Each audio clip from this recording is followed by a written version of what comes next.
Good afternoon.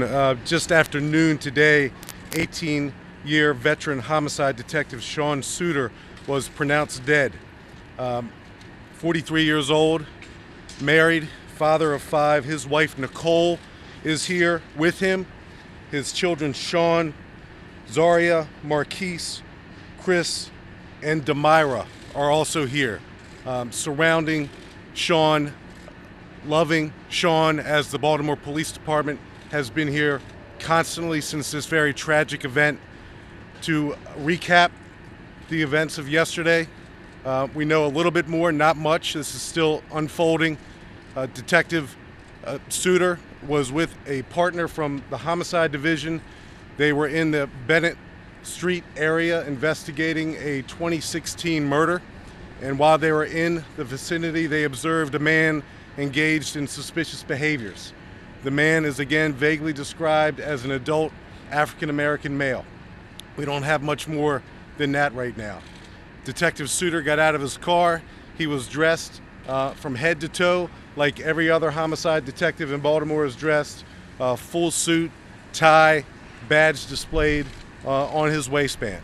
He went to engage our suspect in a conversation, and a confrontation occurred. The killer shot and killed Detective Suiter. One gunshot wound, fatal gunshot wound, obviously, to his head.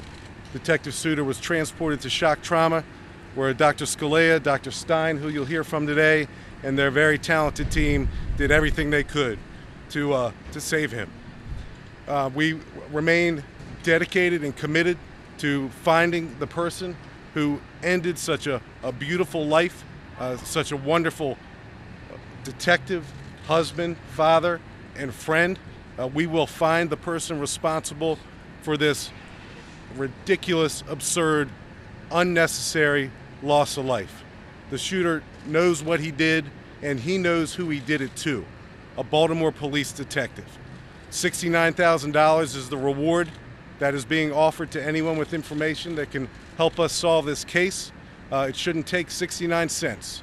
And we are absolutely certain that the community will step up again and stand with the Baltimore Police Department to bring this heartless, ruthless, soulless killer to justice.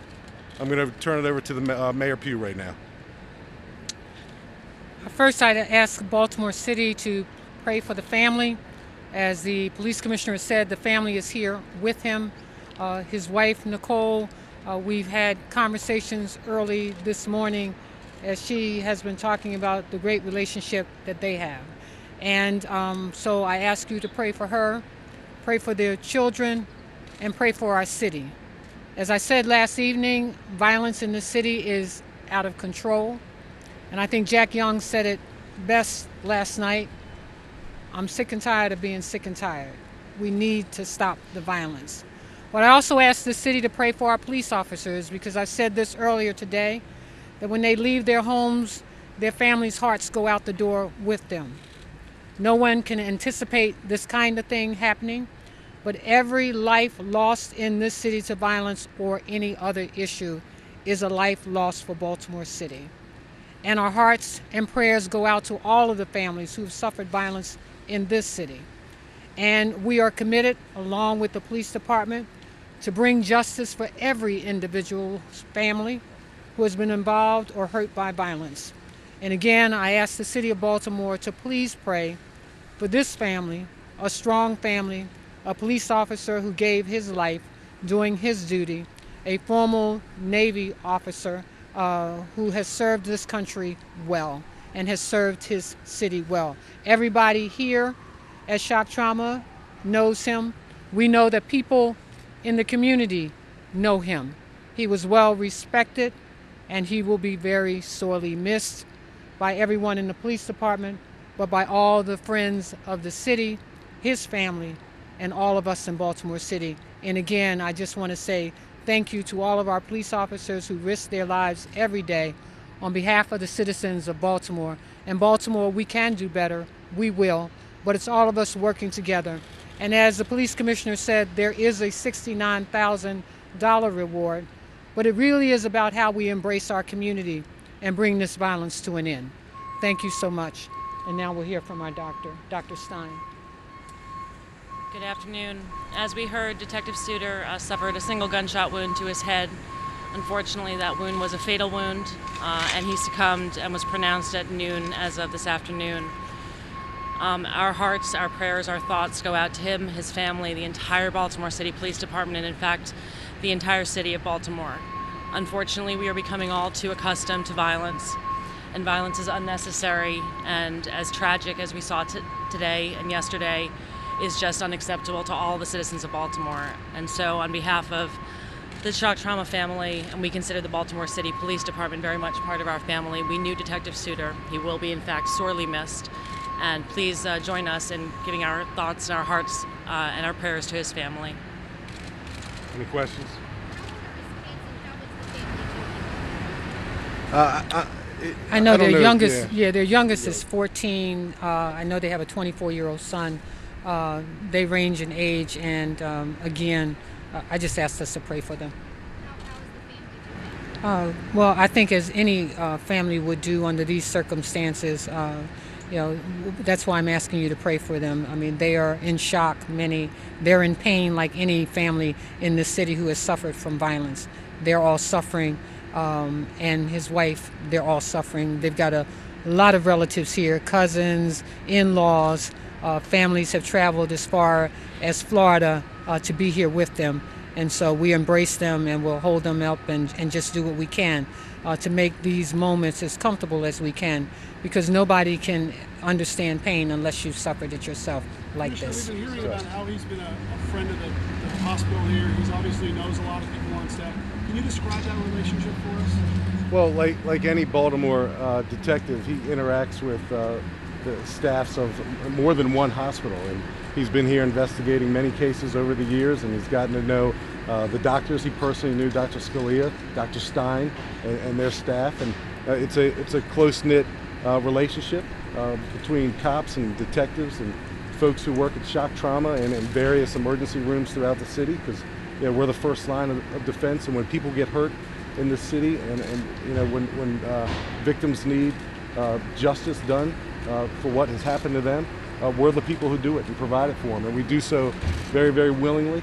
We willingly take on this profession, even though it's extremely dangerous. At any given moment, a police officer, a detective, can confront an armed person who wishes to do them harm, and that's exactly what happened yesterday. Commissioner, would you take us through what happened yesterday? Hold on. Abajoy, then David. Any reason to believe that there are other people in the community who are helping to hide this suspect? I don't know if anyone is helping to hide this suspect. My best hunch is that more than one or two people know or suspect that our killer was involved in this yesterday, and we're asking those folks to do some soul searching and pick up the phone and give us a call. We're asking this shooter to do the right thing. He knows what he did. He knows he shot and killed a cop. Do the right thing. Call 911. Go to a hospital. Go to a church. Go anywhere. Turn yourself in. David? Thank you very much.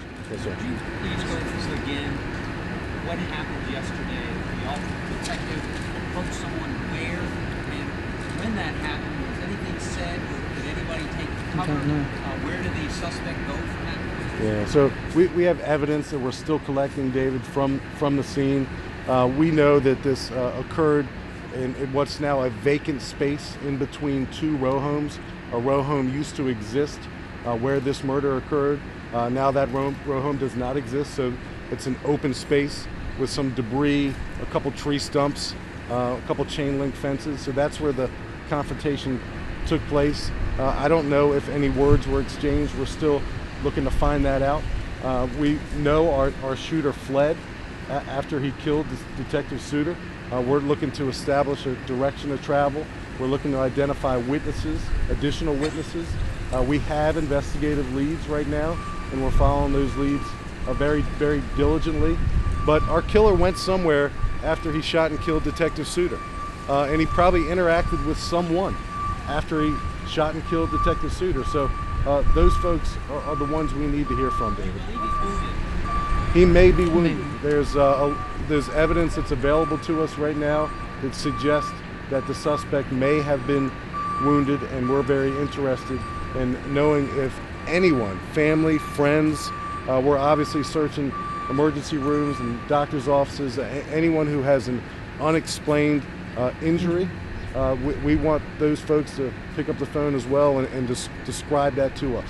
Anything can help. What's the status of the community around where the incident took place? I know it was partially on lockdown, but is that still the case? Well, that was the case last night because we didn't know where our shooter was, and there are a number of vacant homes in that immediate vicinity, and we had to methodically search those homes. The last thing we wanted to do was to put the community at risk if we didn't do a proper search for this suspect, this killer.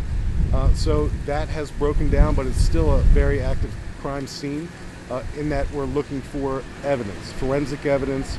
We're knocking on doors 2-3 times looking for witnesses, whether it's an eyewitness or an ear witness. So it's still a very active scene. Our police academy class was out there this morning. They're looking for the smallest bits of evidence that can help us solve this case. Brian and then Peter. Brian Yeah. and Peter. There was a gentleman in Washington, Maryland General last night in a gunshot wound. He was transported here. Does that have anything to do with any of the one? Number two, can you please tell us about Detective Suter's career at DPD? Any honors to mention, anything to talk about? So, Brian, your first question, no, that person doesn't have anything to do with this. 18 years is a long time, and he spent many years in the Western District Patrol, where he worked with a number of police officers who eventually became homicide detectives with him. He served in a couple specialty operational units along the way as well. He spent some time as a district detective at the Western unit. He has several accommodations from the police department. And listen, he's a loved guy on the BPD. It's been a very long, tough year for you. It's a wide variety of victims, from relatives and officials to children from school, elderly man. Now you have a detective entrusted to investigate these murders who's now murdered himself. People in West Baltimore just are throwing up their hands, saying, Peter, Baltimoreans don't throw up their hands and quit. Baltimoreans are serious. resilient. Baltimoreans, we're determined to do better as a city. And every place I go in the city, and the mayor has, I'm sure, similar experiences. Everybody wants to win in Baltimore. No one's quitting. No one's throwing up their hands. We're upset. We're frustrated. But we have to continue to find ways to hold what is still the small number of violent criminals, and most of them are violent repeat offenders, accountable. So as we talk about the criminal justice system, all pieces of the criminal justice system really have to work hand in glove to hold people who do things like what was done to Detective Suter last night accountable. And I don't know this person's history because we don't know who he is yet, but I suspect when we do arrest him that I'm going to find out some things that aren't going to surprise me either.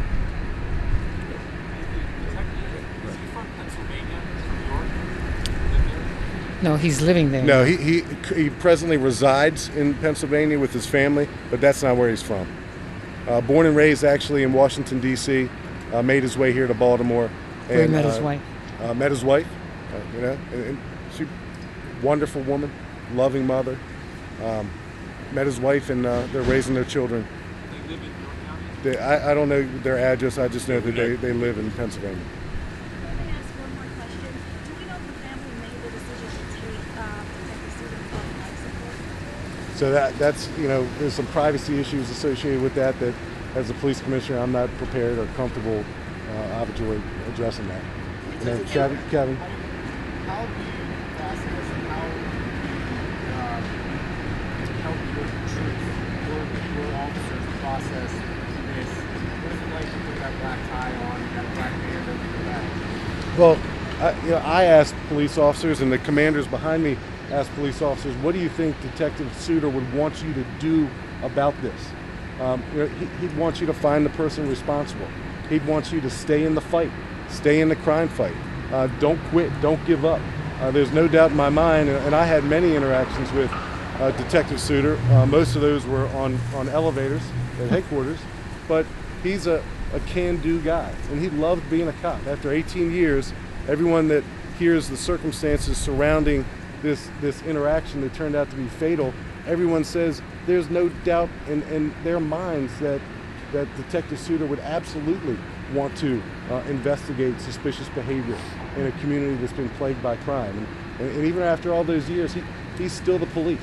And after that amount of time, seeing the things that he's seen and still being dedicated to the job, it's really easy to hold him up as an example to the detectives who are now charged with investigating his murder and the patrol officers who are out there today who are being tasked with identifying witnesses and helping us collect additional evidence.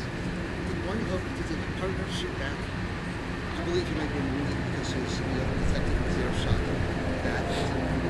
So, Peter, I did not say any of that. Nice try. I'm asking. No, so we just have some evidence that I'm not prepared to describe that leads us to suspect that the shooter may be injured. And I want to say, too, and Kevin, this kind of gets back to your question, we have 150 some odd police chaplains. Not all of them were here last night, but several dozen were here last night.